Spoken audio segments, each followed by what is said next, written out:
जैसे मित्रों, मैं पंडित महेश शर्मा। आज मैं आप सबके सामने लेके आया हूँ पुरुषोत्तम मास, जिसको अधिमास भी कहा जाता है। मित्रों, जब सूर्य की संक्रांति नहीं होती है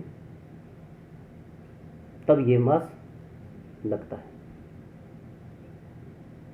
यह 3 वर्ष में एक बार आता है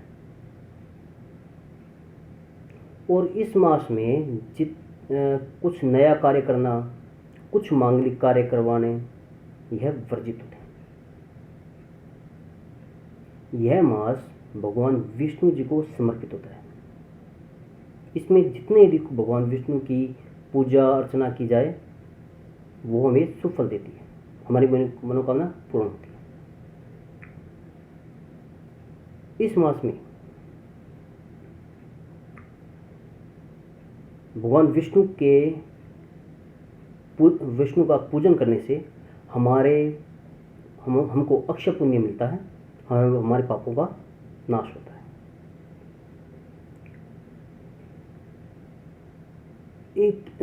इस मास में केवल भगवान विष्णु के पूजन का ही विधान है, तो इसके लिए विशेषकर हमको इस मास में वस्त्रदान, ग्रंथदान और दीपदान करना चाहिए, जिससे हमारे घर में धन वैभव हमारा बढ़ता है। अब आपको इस मास में हमें क्या करना चाहिए, इसके बारे में कुछ बिंदु आपके सामने रखूंगा, उसको ध्यान दीजिए। इस अधिमास में हमको जितना अधिक हो सके भगवान विष्णु के मंत्रों का जाप करना है। मंत्र कौन सा? ओम नमो भगवते वासुदेवाय नमः का जाप करना है। पूजा में एक माला का जाप नित्य करें, या फिर अपने गुरु के द्वारा दिए गए मंत्र का जाप करें, उससे भी पुण्य फल मिलता है। साथ ही आपको कुछ स्तोत्र पढ़ने हैं। कौन से? एक तो जैसे पुरुष सूक्त है, श्री सूक्त है, एक हरिवंश पुराण है, एकादशी महात्म्य की कथाएं हैं। उनको पढ़ने से, सुनने से आपकी मनोकामना पूर्ण होगी, आपकी समस्याओं का विनाश हो जाएगा, सुख संपत्ति बढ़ेगी। इस अधिमास में भगवान कृष्ण, श्री राम की भक्ति करने से भी हमको बहुत ज़्यादा हमारे पुण्यों की वृद्धि होती है। इस मास में हमें गीता का भी पाठ करना चाहिए, क्योंकि ये 1 महीने का पूरा होता है, तो आपको 1 महीना गीता का पाठ करना चाहिए, या भगवान विष्णु का, कृष्ण का, राम का, श्री राम का अपने पूजन करना चाहिए।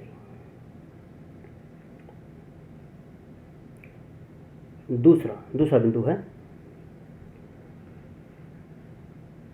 आपको इस अधिमास में भागवत की कथा का पाठ करना चाहिए, सुनना चाहिए। उसके साथ ही आपको नियमों में एक विशेष कर रखना है कि आपको भूमि पर शयन करना है और एक समय भोजन करना है। ऐसा करने से भी आपकी मनोकामना पूर्ण होगी, जिससे आपकी समस्त समस्याओं का समाधान होगा और आपके घर में सुख समृद्धि बढ़ेगी।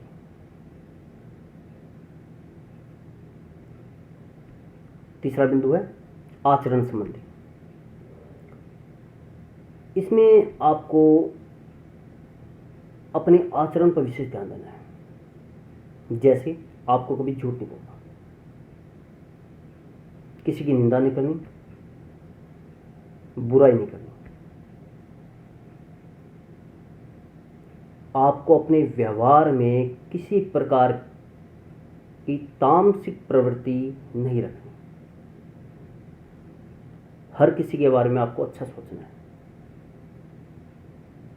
चौथा बिंदु, इस मास में आपको दीपदान,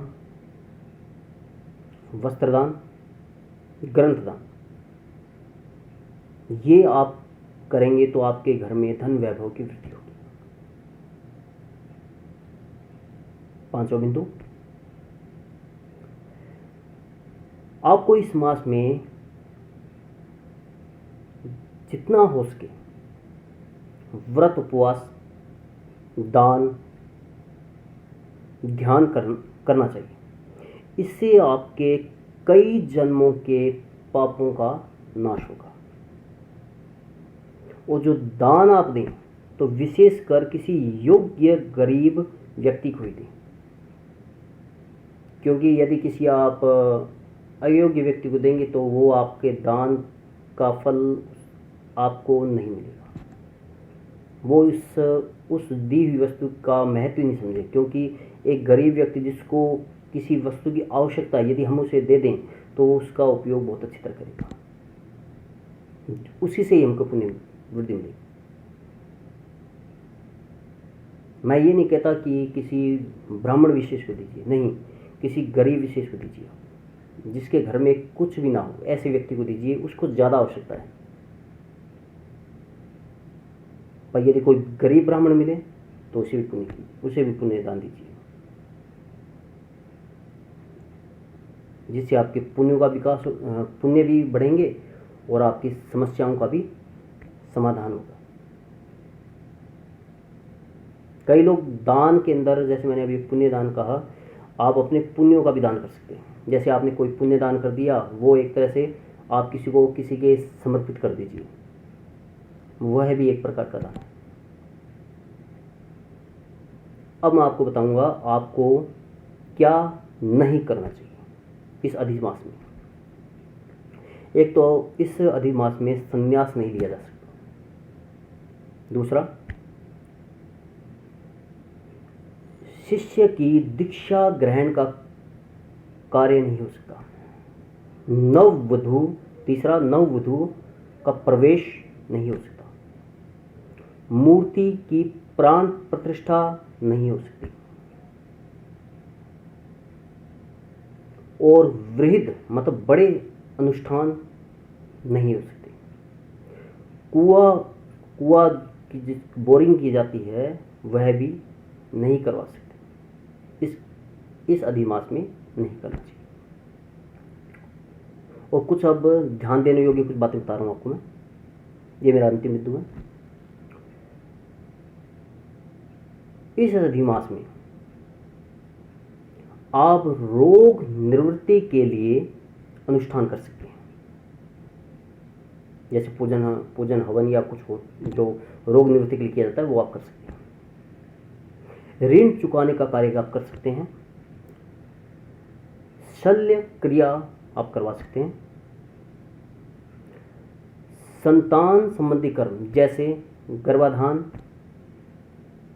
पुष्वन, सीमांत जैसे जो संस्कार होते हैं, 16 संस्कारों में से संतान संबंधी जो संस्कार होते हैं वो आप करवा सकते हैं।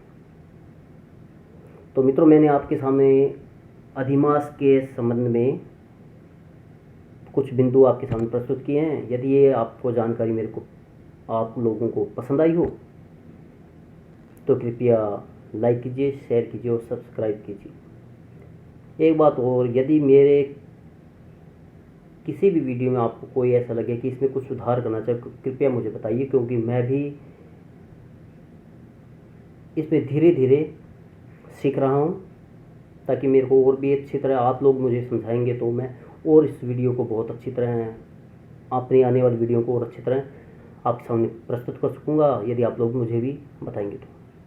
क्योंकि मेरे आसपास कुछ ऐसे मेरे गुरु, मेरे मित्रगण ऐसे लोग हैं जो मुझे इस बारे में प्रेरित करते रहते हैं कि इस प्रकार से आपको करना चाहिए।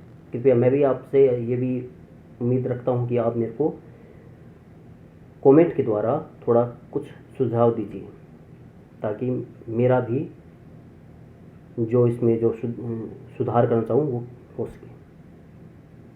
धन्यवाद। जय श्री राम।